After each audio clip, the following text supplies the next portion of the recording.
अगर उसमें इम्पल्सिस होगी तो जो भी हमारा सप्लामेटिव वर्क है वो उसमें डिस्टर्बेंस हो जाएगा। देन कार्पोपेडियल स्पाजम्स मींस की कार्पोपेडियल स्पाजम की जो भी जॉइंटिंग पोर्शन है उसमें स्पाजमेटिक फॉर्म अकर होगी।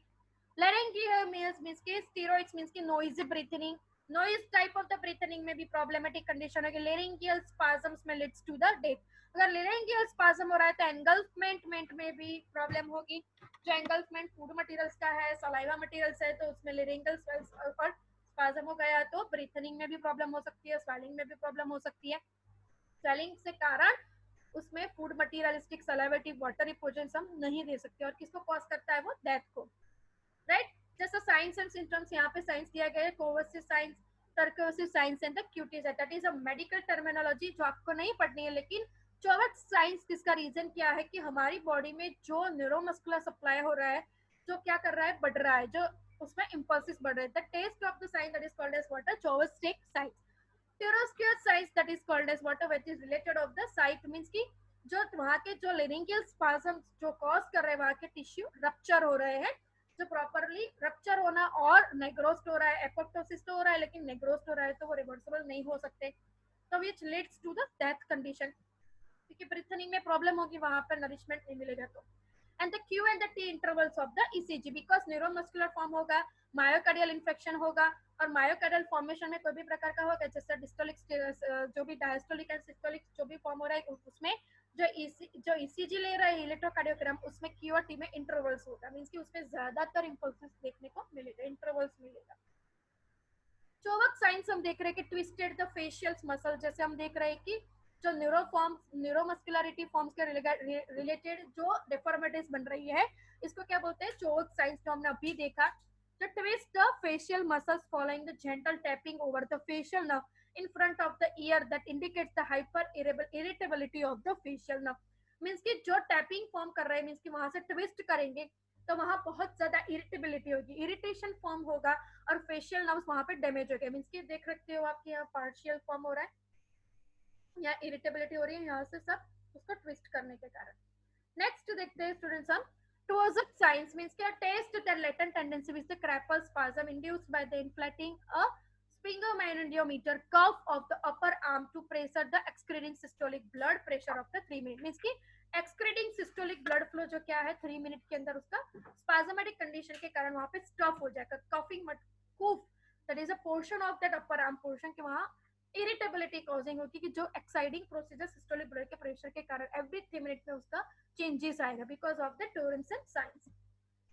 सी that is the position carpal spasm, अब देख रहे हैं कि कैसे हो रहा है, कैसे करना है। Second one is mineral is the ions Fe मिनरलेटिक फॉर्म। इंट्रोडक्शन हम देख रहे हैं, कैल्शियम हमारा कंप्लीट हो गया, सेकंड मिनरल्स देख रहे हैं, आयरन मिनरल, हम मेजर एलिमेंट्स को ही पढ़ना है स्टूडेंट्स, मेजर मिनरल्स को ही पढ़ना है। तो उसमें second one, first one major हमने कंप्लीट किया कैल्शियम, सेकंड मेजर वन है आयरन, हम आयरन को देख रहे हैं। तो introduction, total body iron content कितना है, total body 3 to 5 gram. Iron is present in almost all cells because iron क्या कर रहा है, ऑक्सीजन के साथ कनेक्टेड में, इसलिए हमारे बॉडी में सभी जगह पे प्रेजेंट है।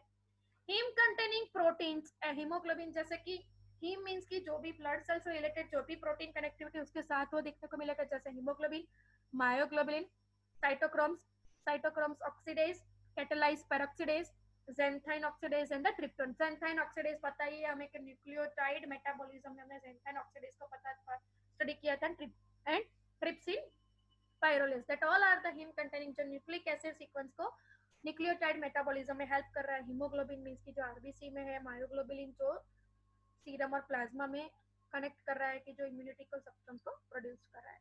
नेक्स्ट हम देखते हैं 75% of the Fe is in a hemoglobin and the 5% of the myoglobin। Total Fe का वेटेज कितना है, टोटल हमारी बॉडी में 75% का, एंड हीमोग्लोबिन का वेटेज कितना है 5% का इनटू द मायोग्लोबिन में।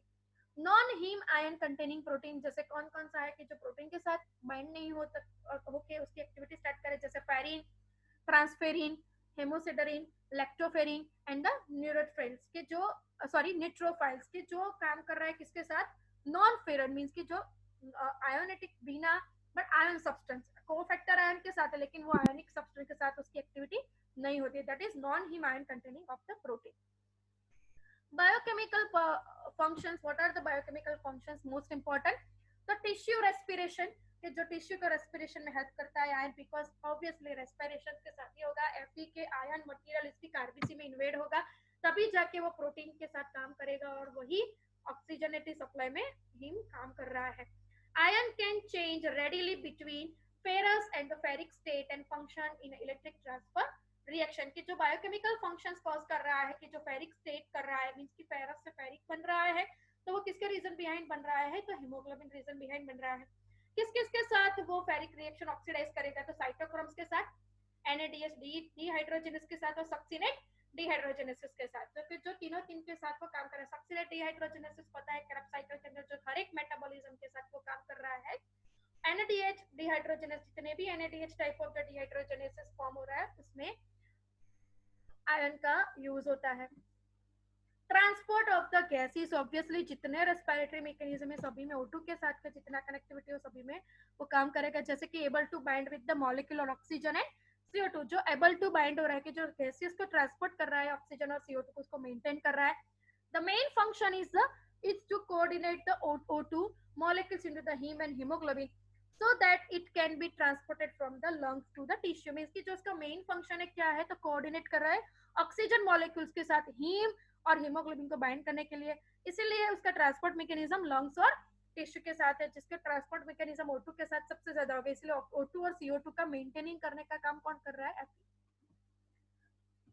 Oxidative reactions. What are the oxidative reactions? So that are component of the various oxidoreductase enzymes. जैसे vital role in oxidative reaction, जितने भी type of oxidoreactive enzymes है उसमें ये Fe का इन्वॉल्वमेंट है. जितने भी aerobic type of the mechanism बन रही है हमारी बॉडी में और ऑक्सीडो ट्रांसलेट वाइटल रोल कर रहा है, वो सभी में क्या काम कर रहा है? Fe का वर्कआउट है.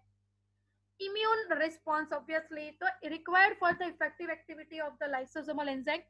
लाइसोसोमल एंजाइम्स की एक्टिविटी पैरोक्सिडेज के फॉर्म में होगा. इट हेल्प्स टू ना phagocytic and the bactericidal activity of the neutrophils. Neutrophils हमने आगे देखा था कि नॉन हीम प्रोटीन है, बट वो क्या करेगा? जितने भी पैरोक्सिडेज फॉर्म है, लाइसोसोमल एक्टिविटी हमारी बॉडी में, कि लाइसोसोम का काम क्या है?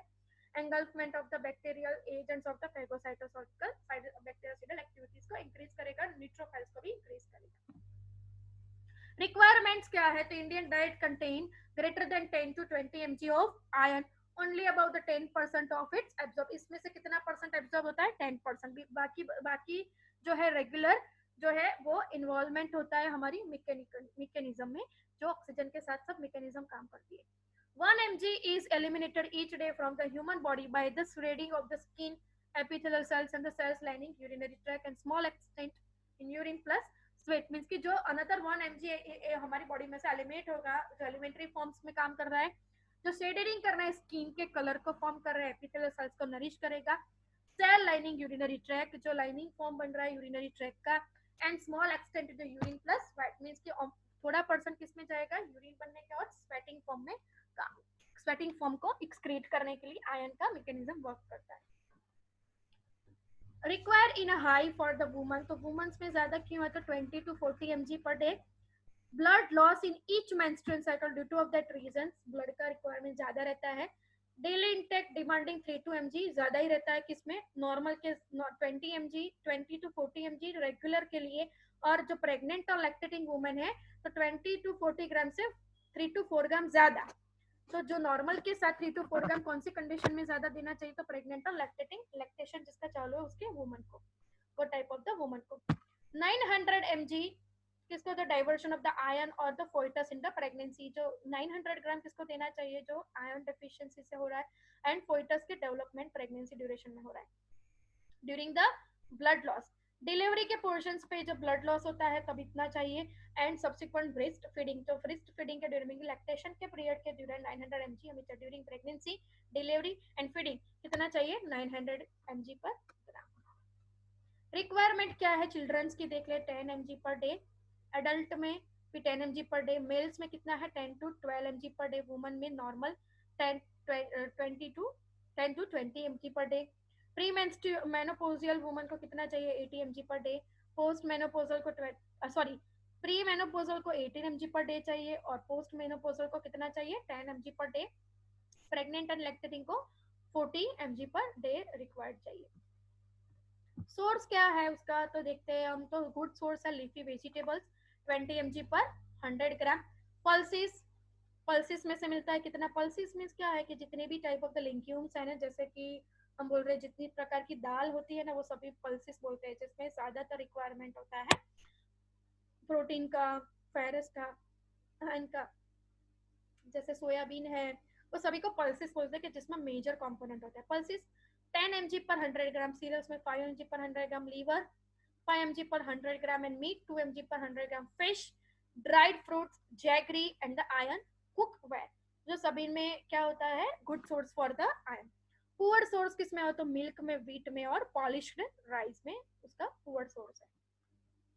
अब एब्जॉर्प्शन क्या है उसका तो ferric ions are reduced with in the help of the gastric acid. किसके कारण होता है? गैस्ट्रिक एसियल मींस की जो भी एसिडिटी फॉर्म हो रहा है HCl के सामने उसका एक्टिविटिकल फॉर्म क्या होता है? बहुत ज्यादा होता है। Ascorbic acid and the cysteine forms and the SH group of the proflavin absorption means की जितना प्रोटीन फॉर्म जो भी फ्लेवर्स बन रहा है, फेवर्स कर रहा है जो ग्रुप को, उसमें HCl, ascorbic acid, cysteine form and the SH group, ये सभी ग्रुप के कारण फेरिक आयन का एब्जॉर्प्शन कम होता है।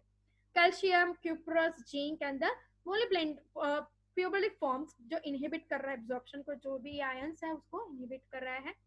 Phytates in the cereals, oxalate leafy vegetables and the phosphate in the diet reduce the absorption by the forming of the soluble iron salt. Marginal setback होगा जब P और egg में, इसका marginal कम है आयंस का सोर्स में। Regulation of the absorption हम next lecture से देखते हैं स्टूडेंट्स, अभी हमारा टाइम हो गया है तो अभी हम यहाँ तक रखते हैं, नेक्स्ट लेक्चर से हम नेक्स्ट स्टार्ट करेंगे। ओके स्टूडेंट्स, तब तक के लिए bye students. Okay bye ma'am. Ma'am yes ma'am वो कुछ डाउट था तो फिर मैं अभी आपको बाद में फोन करके पूछ सकती हूँ? हाँ हाँ, गोशिया बोल रहे हैं ना आप? हाँ हाँ गोशिया कल मैंने आपको आपसे कॉल भी किया था मैम। हाँ, लेकिन वो टाइम नहीं था ना कॉल का, मैं तब तक बिजी थी डियर। आपको कुछ कॉल बॉल करना हो ना तो 6 to 8 में मुझे व्हाट्सएप पे मैसेज कर दो, और अगर ज्यादा डाउट लगता है मैं आपको कॉल कर दूंगी, ठीक है? तो अब मुझे 6 to 8 के बीच में आप मुझे मैसेज कर दो स्टूडेंट्स, राइट? ठीक है। Okay dear, okay, bye bye. Okay.